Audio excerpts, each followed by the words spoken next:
আসসালামু আলাইকুম। প্রিয় দর্শক, অন্য মঞ্চের আলাপ চাইতায় আপনাদের সকলকে আমন্ত্রণ জানাচ্ছি। প্রিয় বন্ধুরা, প্রীতি সালাম এবং শুভেচ্ছা নেবে। বাংলাদেশের রাজনীতি এমন একটা থমথমে অবস্থায় গিয়ে দাঁড়িয়েছে যে এখানে কিছু নিশ্চিত করে বলাও যাচ্ছে না, আবার মানে কিছু যে কোথাও একটা সমস্যা তৈরি হচ্ছে, কোথাও একটা ঘটনা ঘটতে যাচ্ছে, এরকম একটা অবস্থা। মানে ঝড়ের আগে যেমন থমথমে অবস্থা হয়। ডক্টর ইউনূস কিন্তু আপনজনদের কাছে বলে যে আমি আর পারতেছি না, চলে যেতে চায়, এবং ডক্টর ইউনূসের বিরুদ্ধে তার শিবিরের মধ্যেই কিন্তু বিরোধিতা শুরু হয়েছে। এই উপদেষ্টাদের মধ্যেই একজন ডক্টর ইউনূসকে সরিয়ে নিজেই প্রধান উপদেষ্টা হতে চায়, এবং সে আবার মার্কিন লবির খুব ঘনিষ্ঠ। হ্যাঁ, তো সে বিভিন্ন জায়গায় বলেও বেড়াচ্ছে যে আমি কি ইউনূসের রিক্রুট নাকি, আমি চাইলেই ইউনূস থাকবে, না চাইলে না। সো ইউনূসের ঘরের মধ্যে বিভীষণ আছে, এর বাইরেও আবার আরেকজন, আপনারা জানেন যে আমার দেশের সেই সম্পাদক, সেই জঙ্গিদের অন্যতম গডফাদার বাংলাদেশে মাহমুদুর রহমানকে প্রধান উপদেষ্টা করার জন্য আর এক গ্রুপ উঠে পড়ে লাগছে। এর বাইরে আবার ফরহাদ মজাদ, তিনি আবার নিজেই প্রধান উপদেষ্টা হতে যাচ্ছেন। এদের উদ্দেশ্য হলো যে এরা প্রধান উপদেষ্টা হইতে পারলে যেটা হবে, এরা নির্বাচনটা দেবে না। এরা তখন এই বিপ্লবী সরকার, সংস্কার, বিচার এইসবের ধান্দা করে তারা নির্বাচনটা দীর্ঘায়িত করতে চায়। তারা নির্বাচনটা কেন দিতে চায় না? তাদের কথা হলো যে আমরা আন্দোলন করছি, আমরা শেখ হাসিনা সরকারকে সরাইছি, এখন বিএনপি কেন ক্ষমতায় আসবে? আমাদের কষ্টের উপরে, আমাদের রক্তের উপরে দাঁড়িয়ে বিএনপি কেন ক্ষমতায় আসবে? তারা এই যে বিএনপি আর আমেরিকার যে রিসেন্ট আন্ডারস্ট্যান্ডিংটা হয়েছে, এটা তারা মানতে পারতেছে না। এটা মাহমুদুর রহমান গ্রুপ বলেন, ফরহাদ মজার গ্রুপ বলেন, এরা মানতে পারতেছে না। আর ডক্টর ইউনূসের হইলো, ডক্টর ইউনূস বাধ্য হয়েছে আর কি। ডক্টর ইউনূস হলো যে এনসিপির উপরে ভরসা করা যায় না। জামাত যতই মানে রাষ্ট্র পৃষ্ঠপোষকতা দিক, 7 থেকে 8% বেশি তাদের পপুলারিটি বাড়তেছে না।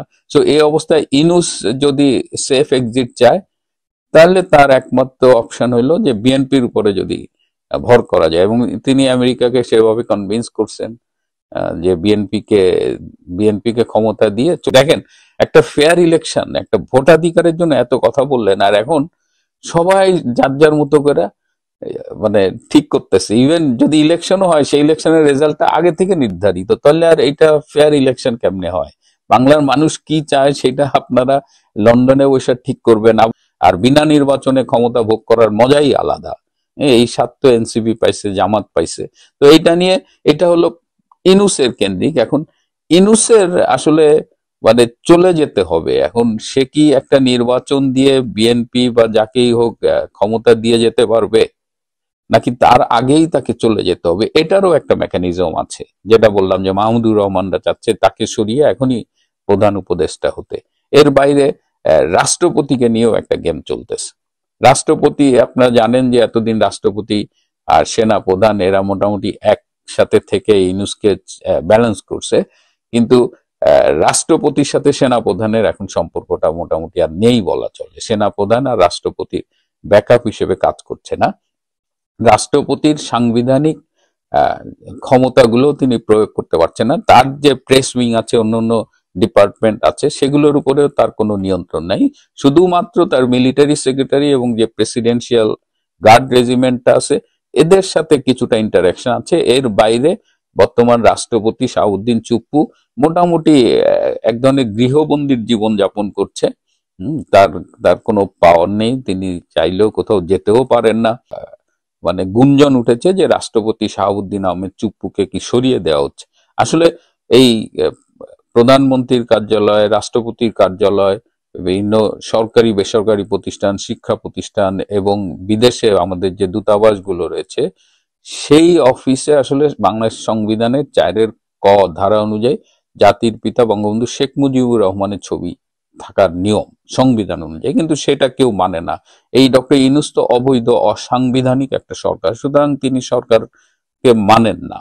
এই অবস্থায় শাহাবুদ্দিন চুপ্পুরও কিন্তু মানে আসন নড়বড়ে হয়ে গেছে। মাঝে মধ্যে শোনা যায় ওনাকে সরিয়ে দেওয়া হবে, আবার ওনাকে আবার বিএনপি রাখার পক্ষে, কারণ উনি সরে গেলে একটা সাংবিধানিক জটিলতা তৈরি হবে। কারণ রাষ্ট্রপতি সরে গেলে ক্ষমতা কাকে দেবে? স্পিকার তখন রাষ্ট্রপতি হবে। স্পিকার পদত্যাগ করে বসে আছে, স্পিকার পদত্যাগ করলে স্পিকার ক্ষমতা হস্তান্তর না করা পর্যন্ত তিনি স্পিকার। সুতরাং এই জটিলতার মধ্যে বিএনপি যেতে চাচ্ছে না। সুতরাং আর যেহেতু সংবিধানের আওতায় শপথ নিয়েছে এই ইউনূস সরকার, সুতরাং এখানে একটা সংবিধান, আবার বিপ্লবী সরকার যারা চায়, এই সব মিলে একটা মানে লেজে গবরে অবস্থা এখানেও রয়েছে। সুতরাং রাষ্ট্রপতি বসে বসে আর বঙ্গবনী এনএফসি গণেন, সেনাপ্রধানদের দেখলে হাসতে হাসতে বলেন কি আমাকে কি চলে যেতে হবে, এরকম আর কি কথাবার্তা শোনা যায়।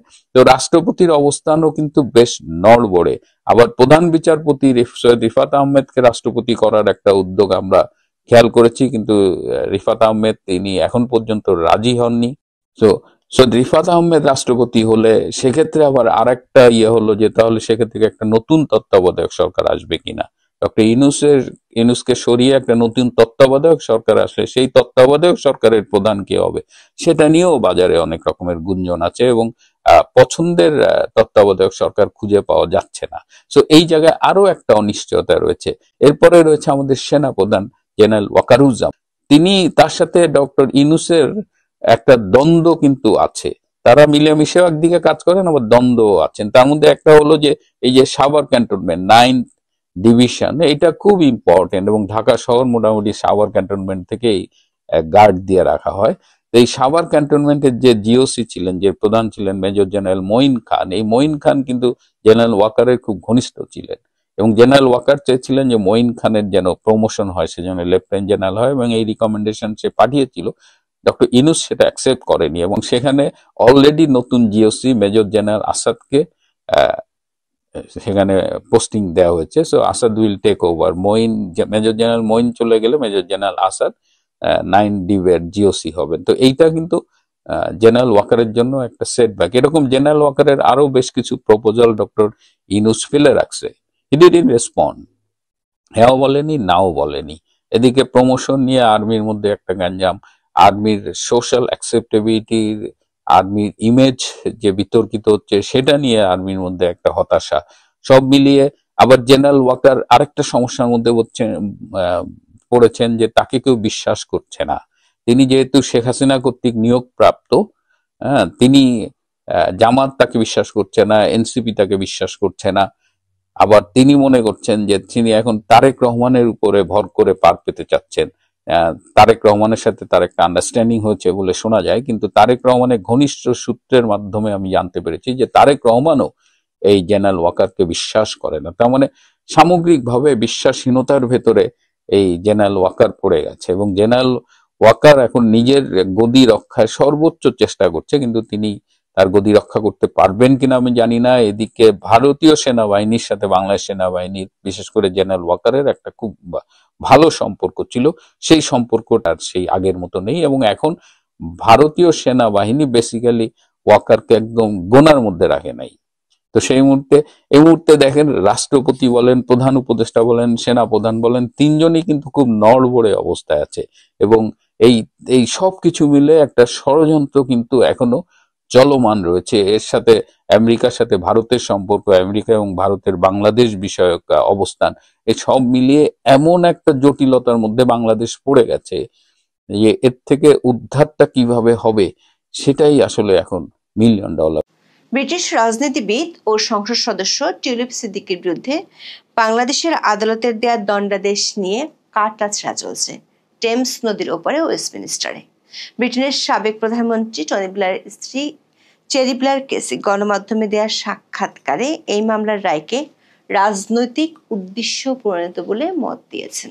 ব্রিটেনের রাজপরিবারে নিয়োগকৃত রাজার আইন উপদেষ্টা হিসেবে পরিচিত এই আইনজীবী বলেছেন, এই রায়ে টিউলিপের এমপি পদ ও লেবার পার্টির সদস্যপদ কোনো কিছুতেই আঁচ পড়বে না। এরই মধ্যে টিউলিপের দল লেবার পার্টির পক্ষ থেকে বলা হয়েছে, অভিযুক্ত হিসেবে টিউলিপ ন্যূনতম ন্যায় বিচারের সুযোগ না পাওয়ায় তারা এই বিচারের রায় মানছে না। উল্টো আশঙ্কা দেখা দিয়েছে, টিউলিপ যেহেতু ক্ষমতাসীন দলের এমপি, তাই ব্রিটিশ সরকারের পররাষ্ট্র দপ্তর বা এফসিডিও এর মাধ্যমে বাংলাদেশ সরকারের কাছে কৈফিয়ত তলব করতে পারে। এদিকে ব্রিটিশ সংবাদ মাধ্যম স্কাই নিউজের রাজনৈতিক প্রতিবেদক রব পাওয়েল বলছেন, বাংলাদেশ সরকারের বিরুদ্ধে মানহানির মামলা দায়েরের কথা ভাবছেন ব্রিটিশ এই সংসদ সদস্য। তবে আমাদের বিশ্লেষণ হলো, অন্য দেশে হওয়া মামলার রায় নিয়ে ব্রিটেনের আদালতে এ ধরনের মামলা করা প্রায় অসম্ভব। ব্রিটিশ আদালতে না হলেও টিউলিপ সিদ্দিক বাংলাদেশ সরকারের বিরুদ্ধে কমপক্ষে 2টি আন্তর্জাতিক সংস্থায় নালিশ বা অভিযোগ জানাতে পারেন। সংস্থা দুটির একটি হলো জাতিসংঘ মানবাধিকার কমিটি এবং অন্যটি হলো ইন্টার পার্লামেন্টারি ইউনিয়ন বা IPU এর committee on the human rights of parliamentarians. Plot দুর্নীতি মামলায় টিউলিপের বিরুদ্ধে আনা অভিযোগ ও বিচারিক প্রক্রিয়ার সুনির্দিষ্ট কয়েকটি দুর্বলতা তুলে ধরে এই দুটি সংস্থা নালিশ করার প্রস্তুতি নিচ্ছে টিউলিপের আইনজীবীরা। 1 ডিসেম্বর ঢাকার একটি বিশেষ জজ কোর্ট প্লট দুর্নীতির এক মামলায় ব্রিটিশ লেবার পার্টির MP টিউলিপ সিদ্দিককে 2 বছরের কারাদণ্ড দিয়েছে। তিনি যদিও হ্যামস্টেড ও হাইগেটের MP, পাশাপাশি তিনি বাংলাদেশের প্রধানমন্ত্রী শেখ হাসিনার বোনের মেয়ে। এই রায়ের পরপরই টিউলিপ সিদ্দিক ক্ষুব্ধ হয়ে ওঠেন এবং এই বিচারকে সম্পূর্ণ ফার্স এবং ক্যাঙ্গারু কোর্টের রায় বলে অভিহিত করেন। তিনি বারবারই অভিযোগ করেছেন যে মামলাটি সাজানো বা ফেব্রিকেটেড। প্লট দুর্নীতির অভিযোগে বাংলাদেশের আদালতে ব্রিটিশ MP টিউলিপ সিদ্দিকের রায়কে স্বীকৃতি দিতে রাজি নয় যুক্তরাজ্যের ক্ষমতাসীন দল লেবার পার্টিও। রায়ের প্রতিক্রিয়া দলটির একজন মুখপাত্র বলেছেন, টিউলিপ সিদ্দিকের আইনজীবীরা বারবার অনুরোধ জানালেও বাংলাদেশের কর্তৃপক্ষ তা আমলে নেয়নি। কোনো অভিযোগ আনা হলে অভিযুক্ত ব্যক্তির আইনগত প্রতিরক্ষা উপস্থাপনের সুযোগ পাওয়া উচিত, কিন্তু এই ক্ষেত্রে তা হয়নি। সেজন্যই আমরা এই রায়কে স্বীকৃতি দিতে পারি না। এদিকে এই রায় নিয়ে কথা বলেছেন ব্রিটেনের সাবেক প্রধানমন্ত্রী টনি ব্লেয়ারের স্ত্রী চেরি ব্লেয়ার, যিনি কিংস কাউন্সিলের সদস্য। কিংস কাউন্সিল বা কেসি হলো ব্রিটেনের রাজ পরিবারের মনোনীত রাজার আইনজীবী প্যানেলের সদস্য। 2 ডিসেম্বর তিনি ব্রিটেনের সংবাদ মাধ্যম LBC সাংবাদিক অ্যান্ড্রু মার্কে দেয়া সাক্ষাৎকারে পরিষ্কারভাবে বলেছেন, মিস সিদ্দিকের সুষ্ঠু বিচার হয়নি এবং প্রসিকিউশন রাজনৈতিক উদ্দেশ্য প্রণীত। LBC তাদের রিপোর্টে বলেছে, এটি থেকে বোঝা যায় ব্রিটেনের সাবেক বিচারমন্ত্রী রবার্ট বাকল্যান্ড কেসি এবং প্রাক্তন অ্যাটর্নি জেনারেল ডমিনিক রিভ সহ এই মামলায় পরামর্শদাতা সিনিয়র আইনজীবীরা বলেছেন যে এই বিচার অন্যায্য হয়েছে। চেরি ব্লেয়ার বলেছেন, সমস্যাটি হলো টিউলিপের অনুপস্থিতিতে তাকে পলাতক হিসেবে বিচার করা হয়েছে। সমস্যাটি হলো এই কার্যক্রমে তার কোনো আইনি প্রতিনিধিত্ব ছিল না এবং লন্ডনে তার আইনজীবীরা কর্তৃপক্ষকে অবহিত করার চেষ্টা করেছিলেন যে তিনি এখানে আছেন এবং তার বিরুদ্ধে অভিযোগের জবাব দিতে প্রস্তুত, এবং তার বিরুদ্ধে এই অভিযোগের বিশদ বিবরণ চাওয়া সত্ত্বেও বাংলাদেশ কর্তৃপক্ষ এককভাবে তাকে একটি প্রমাণও দিতে ব্যর্থ হয়েছে যাতে তিনি প্রতিক্রিয়া জানাতে চাইলেও পারেন। চেরি ব্লেয়ার অভিযোগ করেছেন, টিউলিপ সিদ্দিকের বাংলাদেশি আইনজীবীকে ভয় দেখানো হয়েছে, তাই তিনি তার প্রতিনিধিত্ব করা থেকে সরে এসেছেন। চেরি ব্লেয়ার বলেছেন, এই রায়ের ফলে টিউলিপের MP পদ এবং লেবার পার্টির সদস্য পদের কোনো ক্ষতি হবে না। দর্শক, এই রায় এবং টিউলিপের মামলা করার হুমকি যুক্তরাজ্যের অভ্যন্তরে লেবার পার্টির উপর বড় চাপ সৃষ্টি করেছে। লেবার পার্টি যেহেতু আনুষ্ঠানিকভাবে এই রায় প্রত্যাখ্যান করেছে, তাই তারা এখন তাদের নির্বাচিত MPর পিছনে কূটনৈতিক সমর্থন দেওয়ার চিন্তা ভাবনা করছে। বিশেষ করে ব্রিটেনের সরকার বিরোধী বলে পরিচিত এমন কয়েকজন হাই প্রোফাইল আইনজীবী টিউলিপের বিরুদ্ধে দেয়া এই রায়কে অন্যায্য এবং রাজনৈতিক উদ্দেশ্য প্রণীত বলে মত দেয় লেবার পার্টি। বিষয়টি নিয়ে বাংলাদেশ সরকারের কাছে আনুষ্ঠানিক কৈফিয়ত চাইতে পারে। সেক্ষেত্রে লেবার পার্টি যেহেতু ক্ষমতাসীন দল, তাই তারা ব্রিটেনের পররাষ্ট্র দপ্তর FCDOর মাধ্যমে আগাতে পারে। FCDO হলো ব্রিটেনের পররাষ্ট্র, কমনওয়েলথ ও উন্নয়ন অফিস, যারা কূটনৈতিকভাবে অন্য দেশের কাছে কৈফিয়ত তলব করে। সূত্রগুলো বলছে এক্ষেত্রে কয়েকটি বিষয়ে জবাব চাওয়া হতে পারে। প্রথমত, টিউলিপের আইনজীবী টিম এবং ব্রিটেনের হাই প্রোফাইল 5 জন ব্যারিস্টার বিচার প্রক্রিয়ার স্বচ্ছতা নিয়ে যে প্রশ্ন তুলেছেন সে ব্যাপারে বাংলাদেশ সরকারের কাছে ব্যাখ্যা চাওয়া হতে পারে, অর্থাৎ এই মামলার বিচার প্রক্রিয়ায় কি ধরনের ডিউ প্রসেস অনুসরণ করা হয়েছে। দ্বিতীয়ত, মামলার রায় বলা হয়েছে টিউলিপ সিদ্দিক নিজে কোনো প্লটের জন্য আবেদন করেননি। তার বিরুদ্ধে অভিযোগটি হলো সরকারি ক্ষমতা অপব্যবহার করে প্লট বরাদ্দের দুর্নীতিতে প্রভাব খাটানোর। মামলার সারসংক্ষেপে বলা হয়, টিউলিপ তার খালা মানে তৎকালীন প্রধানমন্ত্রী শেখ হাসিনার উপর প্রভাব খাটিয়েছিলেন যাতে তার মা শেখ রেহানা এবং অন্য 2 ভাই বোন ঢাকার একটি সরকারি প্রকল্পে একটি প্লট লাভ করতে পারেন। রায় আদালত বলেছেন, আসামি টিউলিপ সিদ্দিক তার খালার সাবেক প্রধানমন্ত্রী শেখ হাসিনার একান্ত সচিব সালাউদ্দিনকে মোবাইল, ইন্টারনেটের বিভিন্ন অ্যাপ সহ সরাসরি যোগাযোগ করে প্রভাবিত করেছেন বলে সাক্ষীদের জবানবন্দির মাধ্যমে প্রমাণিত হয়েছে। কিন্তু ব্রিটিশ সংবাদ মাধ্যমগুলোতে বাংলাদেশের রাষ্ট্রপক্ষের আইনজীবীদের সাক্ষাৎকার প্রচারিত হয়েছে। সেখানে তারা বলেছেন কোনো ধরনের ডিজিটাল এভিডেন্স তারা আদালতে হাজির করতে পারেননি। বিশেষ করে রাষ্ট্রপক্ষ দুর্নীতির অভিযোগ প্রমাণ করতে দুর্বল ডিজিটাল সাক্ষ্য বা কেবল প্রভাব খাটানোর মতো অপ্রত্যক্ষ প্রমাণের উপর নির্ভর করছে কিনা, যা বাংলাদেশের সাক্ষ্য আইনের 65B ধারা অনুযায়ী ফরেনসিক প্রয়োজনীয়তা পূরণ করেনি। কূটনৈতিক বিশেষজ্ঞরা বলেছেন, টিউলিপ সিদ্দিক বর্তমান ব্রিটিশ এমপি হওয়ায় এবং লেবার পার্টি এই রায়কে স্বীকৃতি দেবে না বলে ঘোষণা করায় এই মামলা যুক্তরাজ্যের সাথে বাংলাদেশের কূটনৈতিক সম্পর্ককে শীতল করতে পারে। সূত্রগুলো বলছে, বাংলাদেশের আদালত থেকে পূর্ণাঙ্গ রায় প্রকাশের পর বিষয়টি নিয়ে কাজ শুরু করতে পারে ব্রিটিশ পররাষ্ট্র দপ্তর। যুক্তরাজ্য ও বাংলাদেশের মধ্যে প্রত্যর্পণ চুক্তি না থাকায় এই মুহূর্তে টিউলিপকে নিয়ে খুব বেশি চিন্তিত নয় ব্রিটিশ সরকার। তবে ফৌজদারি দণ্ড থাকায় টিউলিপ সিদ্দিক বাংলাদেশে ভ্রমণ করতে পারবেন না। কিন্তু তার এই দণ্ড কমনওয়েলথভুক্ত দেশ সহ বাংলাদেশের মিত্র রাষ্ট্রগুলোতে তার আন্তর্জাতিক ভ্রমণের উপর নেতিবাচক প্রভাব ফেলতে পারে। সেজন্য বিষয়টি নিয়ে খুব শিগগিরই বাংলাদেশ সরকারের কাছে কূটনৈতিক চ্যানেলে জানতে চাইবে ব্রিটিশ সরকার। দর্শক, এদিকে ব্রিটিশ সংবাদ মাধ্যম স্কাই নিউজের রব পায়েল খবর দিয়েছেন, টিউলিপ সিদ্দিক বাংলাদেশ সরকারের বিরুদ্ধে আন্তর্জাতিক মানহানির মামলা করার কথা ভাবছেন। স্কাই নিউজের সাংবাদিক পায়েল বলেছেন, এই মামলা মোকাবেলা করতে যদিও টিউলিপ বাংলাদেশে যাচ্ছেন না, তবে ঢাকার কর্তৃপক্ষের বিরুদ্ধে মানহানির মামলা করার বিষয়ে আলোচনা চলছে বলে নানা সূত্রে খবর মিলেছে। ধারণা করা হচ্ছে, টিউলিপ সিদ্দিক তার দণ্ডের বিরুদ্ধে বাংলাদেশের কোনো উচ্চ আদালতে আপিল বা অভিযোগ করবেন না। সেক্ষেত্রে আমাদের বিশ্লেষণ হলো, ব্রিটেনের কোনো আদালতে টিউলিপ সিদ্দিকের পক্ষে এ ধরনের মামলা করা প্রায় অসম্ভব। ব্রিটিশ আইনজীবীরা মনে করেন এর পেছনে বেশ কয়েকটি কারণ আছে। প্রথমত, বিদ্বেষমূলক বিচারের মামলা সফল হতে হলে টিউলিপের বিরুদ্ধে আনা মূল ফৌজদারি মামলাটি তার পক্ষে নিষ্পত্তি হতে হবে। যেহেতু ঢাকার আদালত তাকে দোষী সাব্যস্ত করেছে, আপিলে খালাস না পাওয়া পর্যন্ত এই গ্রাউন্ডে মামলা করা সম্ভব নয়। দ্বিতীয়ত, সবচেয়ে বড় আইনি বাধা হলো বিদেশি সার্বভৌমত্ব রক্ষা করা বা ফরেন সভরিয়ান ইমিউনিটি।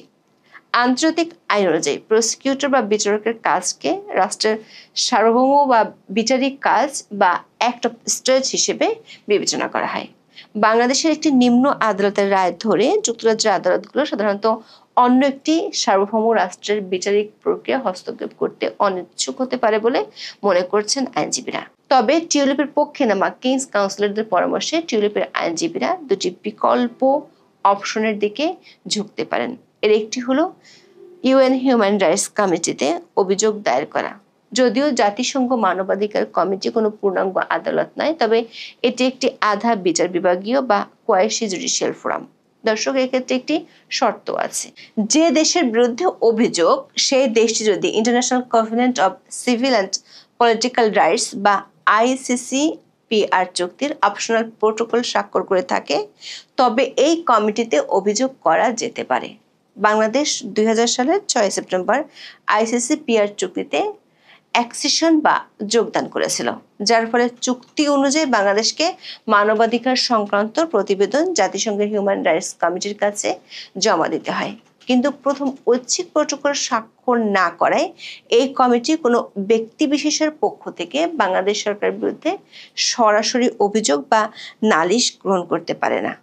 সংশ্লিষ্টরা বলছেন, টিউলিপের পক্ষে জাতিসংঘ মানবাধিকার সংস্থায় আবেদন করা সম্ভব হয়তো হবে না, তবে বিকল্প একটি অপশন আছে যেখানে টিউলিপের পক্ষ থেকে নালিশ করার কথা চিন্তা ভাবনা করা হচ্ছে।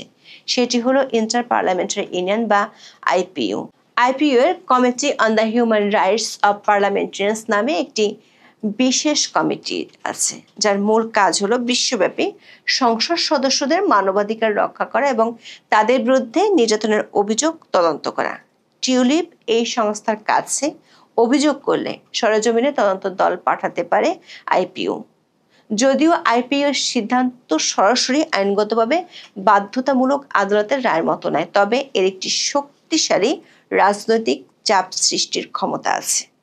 এটি আন্তর্জাতিক সংসদীয় সম্প্রদায়ের দৃষ্টি আকর্ষণ করে এবং সংশ্লিষ্ট দেশের উপর কূটনৈতিক চাপ বাড়াতে সাহায্য করে। বাংলাদেশ আইপিইউ এর একটি সদস্য রাষ্ট্র, তাই তারা এই ফোরামের নিয়ম মেনে চলতে বাধ্য। দর্শক, যদি ব্রিটিশ পররাষ্ট্র দপ্তর কৈফিয়ত তলব করে এবং টিউলিপ সিদ্দিক আইপিইউতে বিষয়টি নিয়ে নালিশ করে, তাহলে বড় ধরনের ইমেজ সংকটের মুখে পড়তে পারে বাংলাদেশ সরকার। তাতে ব্রিটিশ সরকারের সাথে কূটনৈতিক সম্পর্কের অবনতি হওয়ারও আশঙ্কা থেকেই যায়। 30শে নভেম্বর বিডিআর হত্যাকাণ্ড, যেটা 2009 সালের ফেব্রুয়ারিতে হয়েছিল, সেই ব্যাপারে তদন্ত নিয়ে নতুন করে গঠিত তদন্ত কমিশনের রিপোর্ট বেরিয়েছে। বড়সড় রিপোর্ট, পাতার পর পাতা নিশ্চয়ই আছে, তাই হয়তো পুরো রিপোর্ট পাবলিকের জন্য বের করা যায়নি। তদন্ত কমিশনের প্রধান অবসরপ্রাপ্ত সেনাকর্তা ফজলুর রহমান, তার আগেও সব অনেকগুলো অফামলট ইত্যাদি আছে। তো যাই হোক, সেই সেনাকর্তা ফজলুর রহমান সাংবাদিকদের ডেকে রিপোর্টের সারসংক্ষেপটি বলেছেন। বাংলাদেশের ভেতরে ও বাইরে থাকা 2 জন বাংলাদেশি নাগরিককে আজ আমি নিজেই ফোন করে জানতে চাইলাম, এই যে বিডিআর তদন্ত কমিশনের রিপোর্ট বেরোলো, এ সম্পর্কে আপনাদের এবং আপনাদের আশেপাশের দেশের মানুষের প্রতিক্রিয়া কি?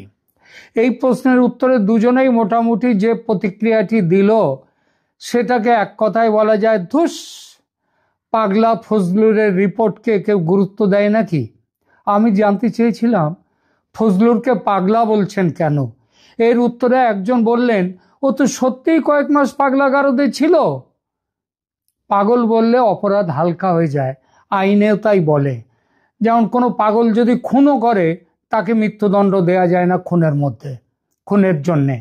ফজলুরকে তাই আর একজন অবশ্য পাগল বলতে রাজি হলেন না, বললেন তাতে ওর যে ও কত বড়, ও যে কি সেটা বোঝানো কম হয়ে যায় ওর অপরাধটা। তিনি বললেন যে বেটা হাড় বজ্জাত, অপারেশন সিন্দুরের সময় এই লোকটা বলেছিল বাংলাদেশের এখন উচিত চীনকে সঙ্গে নিয়ে ভারতের উত্তর পূর্বের 7 সিস্টার্স দখল করে নেওয়া, এটা নাকি বাংলাদেশের উচিত। এই লোকটি সেনার কর্তা, প্রাক্তন মেজর জেনারেল নাকি যেন ছিলেন। তো তিনি সেই থাকা অবস্থায় তিনি জানেন না যে বাংলাদেশের সামরিক শক্তি কি এবং ভারতের সামরিক শক্তি কি। এবং দ্বিতীয় কথা, চীন ওই পাকিস্তানের পাশে এসেও দাঁড়ায়নি লড়াই করবার জন্য, বাংলাদেশের পাশে এসেও দাঁড়াবে না। যদি বিমান টিমান দেয়, মিসাইল টিসাইল দেয়, সেগুলো ছুড়বার লোকও পর্যন্ত বাংলাদেশে নেই। তাই আমি হেসে বলেছিলাম, পাগল না হলে ওই ভারতের 7 সিস্টার্স দখল করে নেওয়ার মতো কথা কেউ বলে? পাগল বলেই বলেছেন। ভদ্রলোক এবার একটু ভেবে বললেন, ঠিক আছে, তাহলে বলা যাক পাগল বটে, তবে বজ্জাত পাগল। তো এই বজ্জাত পাগল ফজলুর রহমানের পেশ করা বিডিআর বিদ্রোহের তদন্ত কমিশনের রিপোর্ট নিয়ে বাংলাদেশে কেউ আদৌ কিছু ভাবছে কি? উত্তর এসছে না। এরা দুজনেই জানালেন, শেখ হাসিনার ফালতু মৃত্যুদণ্ড নিয়ে যেমন কেউ কিছু ভাবছে না, তেমনি বিডিআর তদন্ত কমিশনের রিপোর্ট নিয়েও কেউ কিছু ভাবছে না। ভারতের দিকে আঙুল তোলা হয়েছে বলে ভারত যদি রেগে গিয়ে কিছু করে, তাহলে অবশ্য আলাদা কথা। আমি হেসে জবাব দিয়েছি, ভারতকে পাগলা কুকুরে কামড়ায়নি যে কোথায় কোন 5 স্টার বাটপার ইউনুস আর তার ইয়ার দোস্ত পাগলা ফজলুর এরা কি বলল তাই নিয়ে ভারত মাথা ঘামাবে। ভারত ওরকম খুচখাচ মাথা ঘামায় না। স্যাকরার ঠুকঠাক, কামারের এক ঘা, এটাই ভারতের নীতি। যখন মাথা ঘামাবে তখন এক ঘায়ে মাথা ফাতা সব ফাটিয়ে ছাড়বে, যেমন কয়েকদিন আগে পাকিস্তানকে ছাড়লো। এবার একটু আসা যাক ফজলুর কমিটির রিপোর্টে। বিতর্ক উঠেছে, এই কমিশন ফ্যাক্ট ফাইন্ডিং মিশনে ছিল নাকি ফ্যাক্ট ডাম্পিং বা ফ্যাক্ট বা সত্যিটাকে কবরে পাঠাবার মিশনে ছিল, তাই নিয়ে। এটা আমার কথা নয়, বাংলাদেশেরই কিছু মহল এই রিপোর্টকে রাজনৈতিক উদ্দেশ্য প্রণোদিত বলছে। যারা বলছে তাদের মধ্যে সবার আগে নাম করতে হয় স্বয়ং বাংলা সেনাপ্রধান জেনারেল ওয়াকারুজ্জামানকে। তিনি অবশ্য অনেকটা ঘুরিয়ে বলেছেন, সোজাসুজি বলেননি যে রাজনৈতিক উদ্দেশ্য প্রণোদিত। তিনি কি বলেছিলেন যে দেখুন, জেনারেল ওয়াকারুজ্জামান 25শে ফেব্রুয়ারি 2025 তারিখে, যেদিন ছিল 2009 সালের পিলখানা হত্যাকাণ্ডের 16 বছর পূর্তির অনুষ্ঠান, সেই অনুষ্ঠানে রাওয়া ক্লাবে আয়োজিত সেই অনুষ্ঠানে বক্তব্য দিতে গিয়ে জেনারেল ওয়াকারুজ্জামান বলেন, হত্যাকাণ্ড শুধু বিডিআর সদস্যদেরই কাজ, ফুল স্টপ, মানে এরপর আর কথা চলবে না। তিনি জোর দিয়ে বলেছিলেন সেদিন, পিলখানার হত্যাকাণ্ড পুরোপুরি তৎকালীন বিডিআর সদস্যরাই করেছে, অন্য কেউ নয়। এই নৃশংসতাটা সম্পূর্ণভাবে তৎকালীন বিডিআর সদস্যদের দ্বারাই সংগঠিত হয়েছে, ফুল স্টপ। এখানে কোনো ইফ আর বাট নেই। তিনি আরো বলেন, কোনো আর্মি সদস্য এই বর্বরতার সঙ্গে জড়িত ছিল না, এটা সব সময় মাথায় রাখতে হবে। বিচার ও সাজা পাওয়া বিডিআর সদস্যদের প্রশ্নবিদ্ধ না করার সতর্ক বার্তা তিনি দেন। তিনি দীর্ঘদিন ধরে চলমান বিচার প্রক্রিয়াকে অক্ষুণ্ণ রাখার কথা বলে নতুন করে প্রশ্ন তোলার বিরুদ্ধে সতর্ক করে দিয়েছিলেন। বলেছিলেন, আপনি যদি ইফ আর বাট আনেন, তাহলে 16-17 বছর ধরে যে বিচার প্রক্রিয়া চলছে, যাদের শাস্তি হয়েছে এবং যারা 16-17 বছর ধরে জেলে আছে, সেই বিচার প্রক্রিয়া ব্যাহত হবে। বিচার প্রক্রিয়া নষ্ট করবেন না। যারা শাস্তি পেয়েছে তাদের শাস্তি পাওয়ারই কথা।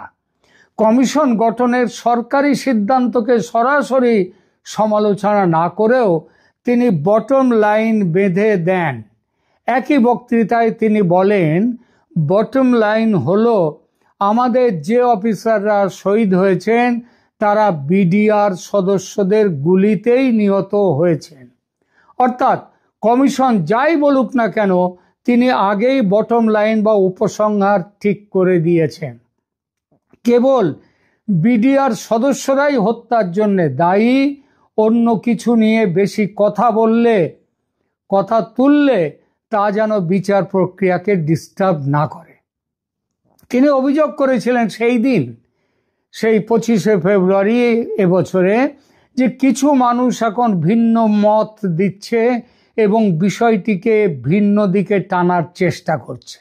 এটাতে আমাদের জন্য, কারো জন্য ভালো হবে না। কে বলেছেন কথাগুলি? বাংলাদেশের আসল শক্তির চাবিকাঠি যাদের হাতে আছে বলা হয়, সেই পরাক্রমশালী দেশপ্রেমিক সেনাবাহিনীর সর্বাধিনায়ক জেনারেল ওয়াকারুজ্জামান। একটি অবৈধ দখলদার সরকার যে সেনাবাহিনীকে ফুটো কড়ি দামও দেয় না, সেটা আর একবার প্রমাণ হলো এই ফজলুর তদন্ত কমিটির রিপোর্টে। 2-4 কথায় বলি, এই যে ফজলুরের রিপোর্টের মূল বক্তব্য, তার মূল বক্তব্য হচ্ছে, ঘটনার দায় তৎকালীন ক্ষমতাসীন দল আওয়ামী লীগের।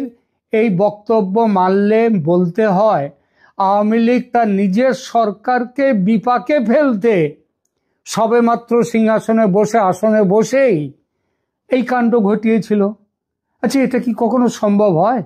কোনো যার মাথায় একটু অন্তত ঘিলু বলে পদার্থ আছে, তারা ছাড়া সেও বোধহয় এই কথা মানবে না যে আওয়ামী লীগ ক্ষমতায় বসে নিজের দলের বিরুদ্ধে এত বড় একটা কাণ্ড ঘটালো, নিজের সরকারের বিরুদ্ধে।